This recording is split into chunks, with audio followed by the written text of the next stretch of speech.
En tiempos de mundial se lleva eso de las eliminatorias, y parece que la final para lograr el gran concurso de Renfe para el futuro pedido de trenes de alta velocidad ya está clara. Hitachi y Siemens se disputarán el concurso de más de 2.000 millones de euros y te cuento los detalles en este vídeo.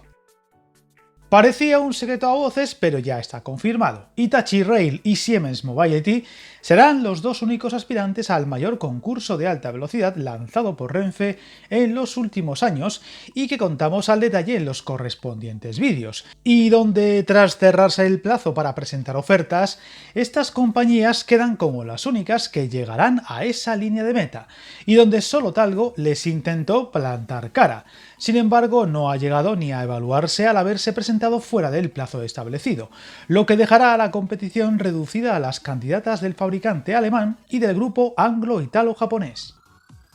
Recordemos que la licitación contempla un pedido de 30 trenes por 1.362 millones de euros y una opción de adquirir otras 10 unidades adicionales hasta alcanzar una inversión total de 1.777 millones, con la particularidad de que Renfe exige trenes capaces de circular a 350 km por hora y la previsión de recibir las primeras unidades en un máximo de 40 meses. Uno de los detalles clave y cada vez más difícil de cumplirse. Un esperado concurso donde la ausencia de Talgo ha llamado mucho la atención, pues aunque pocos apostaban por su candidatura, en la empresa vasca confiaban en tener opciones con la evolución de la plataforma Abril para optar a uno de los mayores contratos ferroviarios actualmente abiertos en Europa.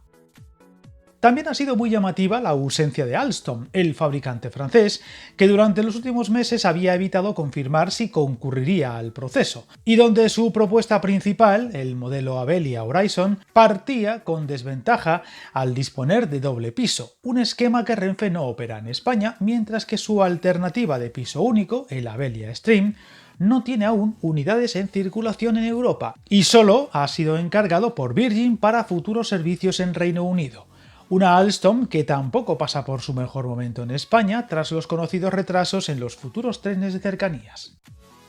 De esta forma, la competición queda reducida a los dos favoritos de antemano, Siemens Mobility e Hitachi Rail. La compañía alemana concurre con el Velaro Novo, la evolución de la familia Velaro diseñada para unidades comerciales de hasta 360 km/h y que durante sus ensayos alcanzó los 405 km/h.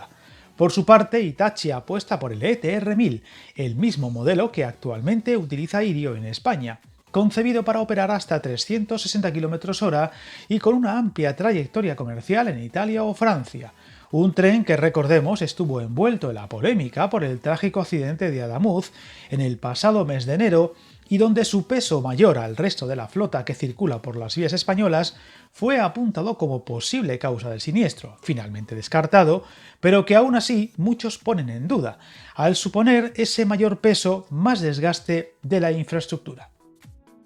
Una de las claves del concurso, aparte de las prestaciones técnicas de los trenes, es el condicionante recogido en los propios pliegos de Renfe de que la homologación de las nuevas unidades requerirá de disponer de infraestructura habilitada para realizar pruebas a 350 km/h, una circunstancia que dependerá de las actuaciones que acometa Adif en los próximos años sobre corredores como el Madrid-Zaragoza o la futura línea entre Murcia y Almería, que no estarán listas antes del 2028. Unas obras que ya hemos recogido en anteriores vídeos del canal y que comenzarán a ejecutarse desde este verano y que debido a la convivencia con los servicios comerciales solo se acometerán de madrugada, lo que alargará notablemente esa entrada del aumento de velocidad en la línea Madrid-Zaragoza-Barcelona.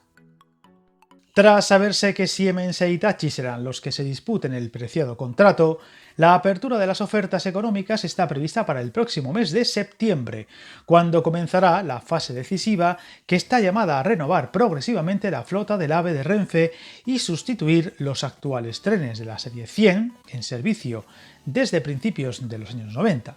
Dos trenes que para casi todos son los mejores que circulan hoy por hoy sobre las vías y que veremos quién gana. ¿Cuál es tu favorito? Una operación valorada en 2.000 millones de euros en total, que se elevan a 4.100 millones si se incluye el mantenimiento, y que veremos quién se acaba llevando en un concurso que dará que hablar y del que seguiremos muy pendientes. Suscríbete al canal y recuerda que el camino más largo se inicia con un primer paso.